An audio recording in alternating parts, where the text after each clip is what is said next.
Hi, thank you for visiting the SoundBytes podcast. Here we try to explain ins and outs of phenomenological research. In case you're planning to start one, keep on listening. We prepared short and sweet discussions that might help you. Let's get it rolling. In this episode is a background on Heidegger's philosophy. It is said that in ancient Athens, the followers of Plato gathered one day to ask themselves the following question: what is a human being? After a great deal of thought, they came up with the following answer: a human being is a featherless biped. Everybody seemed content with this definition until Diogenes, the cynic, burst into a lecture hall with a live plucked chicken shouting, "Behold, I present to you a human being."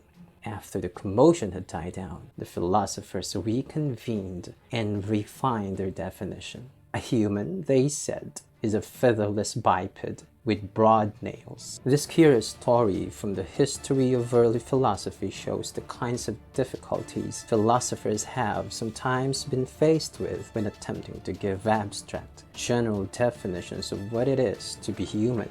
Even without the intervention of Diogenes, it seems clear that describing ourselves as featherless bipeds does not really capture much of what it means to be human.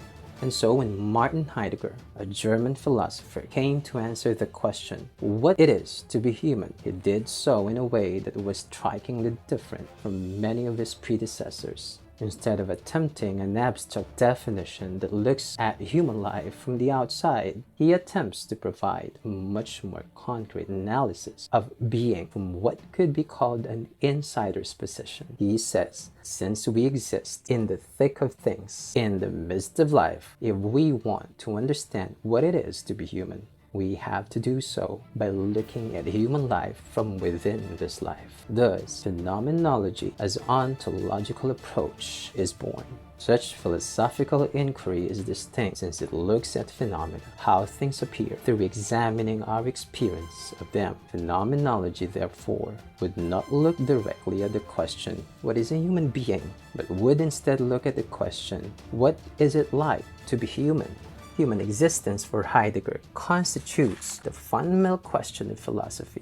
Heidegger wanted to use the question, what is it like to be human, as a way of answering deeper questions about existence in general. Heidegger claims that when other philosophers have asked ontological questions, they have tended to use approaches that are too abstract and shallow. If we want to know what it means to say that something exists, we need to start looking at the question from the perspective of those beings from whom being is an issue. We can assume that although cats, dogs, and toadstools are beings, they do not wonder about their being. They do not fret over ontological questions. They do not ask, what does it mean to say that something exists? But there is, Heidegger points out, one being that does wonder about these things, and that is the human being.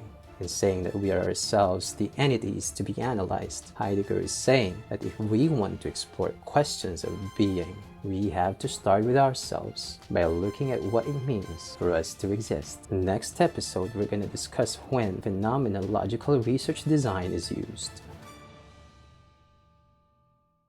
Thank you for listening to the SoundBytes podcast. Don't forget to join us in the next episode.